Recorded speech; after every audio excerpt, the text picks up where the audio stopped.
This is Regis Prograis, and you're tuning into True School Sports. It's personal between me and you, and I'm going to do you some serious harm, you big stiff idiot. The untouchable True School Sports Empire proudly presents something the boxing game's been missing. Hey, what's going on? It's your boy BT, and I came here to talk some boxing with the thousands of True School Sports subscribers. And now, you see it. We got the palm tree shirt, the flamingos, the real, looking real South Florida right now. And you guys know when you see this shirt, you know special things normally happen. Now, I got to address the bullshit that is Jose Ramirez openly ducking Regis Prograis again. He's ducked Regis Prograis again. And for those of you who may be watching this video and you turn your head sideways saying, what do you mean BT again? How has he ducked Regis Prograis again? Well, we'll get into that a little bit in this video, and I'll break it down even further in a video later on today. But let's get to the news. So we know that Jose Ramirez was originally supposed to fight Jose Cepeda for the vacant WBC title, which was vacated by Josh Taylor. He was supposed to take on Jose Cepeda in a much-anticipated rematch. He didn't take the fight because he got married, which is okay. You know, God bless him and his family. Congrats on your marriage. May you have a long, prosperous marriage.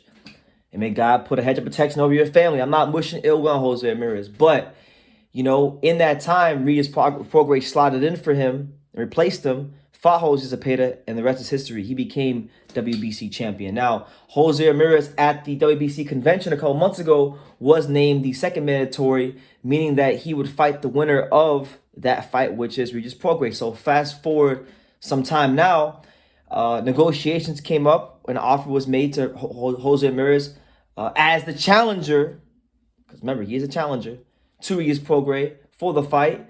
The purse was supposed to be a 65-35 split, which is the WBC determined split for a fight between a champion and a challenger. He was going to get 35. Regis was going to get the lion's share of the purse as champion. And what did Jose Ramirez do? He said that he ain't taking that fight. He don't want to take the fight. So now he's going to fight Richard Comey March 25th in Fresno. That's what's been reported out there. So what do we make of all this? Now, if you're new to the channel, this will be news to you. If you watch the channel on a regular basis and you've heard me speak about Jose Ramirez at all in the past, you will always know that I've always thought Jose Ramirez was overrated. Good fighter, yes. World championship level, yes. But was he ever as good as advertised? Absolutely not. I've always thought Jose Ramirez wasn't quite as good as they thought he was. You know, I never thought he was as good as Josh Taylor. That was proven when they fought.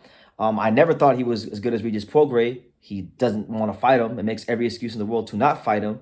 And I don't even think he's better than Jose Cepeda. And I was looking forward to seeing if I was going to be wrong come, you know, when they fought. But, you know, he got married or whatever, so I didn't get the opportunity. And truth be told, I know I'm in the minority in this. I thought Victor Postal made it a very close fight and did enough to deserve the nod against Jose Ramirez. So the jury is really out to me on if he ever is better than Victor Postal. That's just my opinion.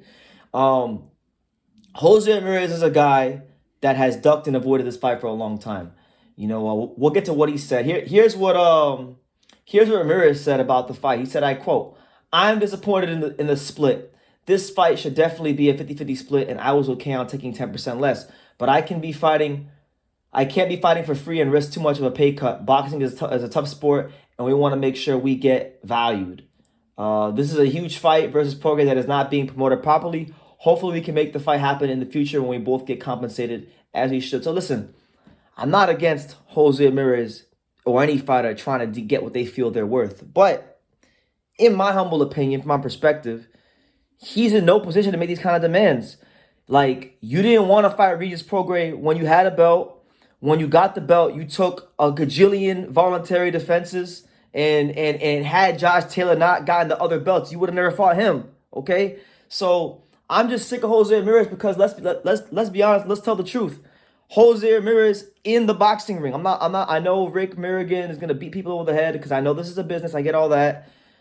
He's going to beat people over the head with, you know, about how he has this many commercial endorsement deals and he drew this many ticket sales. I get all that. I get all that, okay? I'm not slating him on that. Although I will say most of those ticket sales were in his home base of Fresno. He got the opportunity to build his home base in Fresno on ESPN, an opportunity most fighters don't get. But I digress.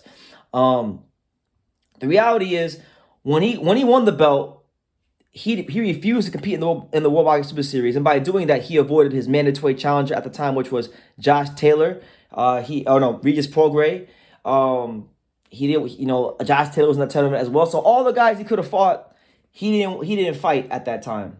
He didn't fight that time because he didn't want to enter the tournament, and then he cited the same reasons he cites him not taking the fight against Prograis being money is the same reason he, didn't fight him back then. He actually openly bragged about it. He bragged about not being in the tournament, saying that I'm getting more money than these guys and this, that, and the third. So I've always thought Jose Ramirez was a protected fighter and a guy that, for the most part, was always going to take the safest route to becoming getting a belt. Now, Regis Prograis said, he came out and he said that, I quote, "I'm disappointed to hear that Ramirez is not going through the fight. I've been wanting to fight him for the past 5 years, and it's bullshit. He doesn't want to fight me now, and I'm the champion. It shows that he never wanted to fight me and never will fight me. It's not my fault he decided to get married and pass on the fight. If he wants to fight for the belt, he knows where to find me."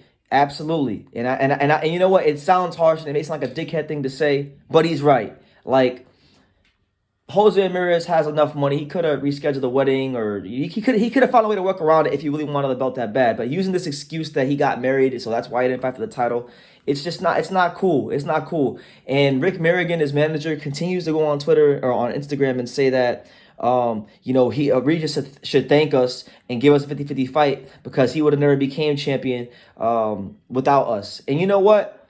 He's not wrong. I feel like if Ramirez still had that belt, and Ramirez still wanted to fight Ramirez had to fight Regis Prograis, he would have done what he did when Regis Prograis was the interim champion and when he was a mandatory challenger. He would have found a way to fight somebody else or vacated the belt. He would have did something and not fight Regis Prograis, because his behavior then showed us that. His behavior now showed us that. And truthfully speaking, it's probably a good thing he's not fighting Regis Prograis, because if he fought Regis Prograis, I'm sure he knows boxing, as so does his manager. These are smart, intelligent men. They wouldn't have gotten to as far as they've gotten to if they weren't intelligent. And they know what I know about boxing. They know that if they step in there and hold it with Regis Prograis, that is going to be his last fight. You don't got to worry about boxing after that. That's going to be his last fight. So don't even think too far ahead in the future if you fight Regis Prograis. But disappointed in Jose Ramirez. I was hoping for him to hopefully close his career out strong, and he's showing that really at this point, he doesn't want to take any hard fights, none. And he's being a complete diva, and there's no two ways about it. There's a fine line between getting what you're worth, which he's done a great job of in conjunction with his manager, Rick Merrigan, and Bob Arum, and the fine folk at ESPN. You can't ever discredit the people that work behind Ramirez and him getting the best out of his career. But now that he's secured, the money, he's good. Like, okay, if you think you can beat Regis Prograis, shut people like me up and shut the world up and take the fight and beat him. Because truthfully speaking, I've always thought Jose Ramirez is a guy that, for all this amateur pedigree he has, he's a left hook dominant fighter.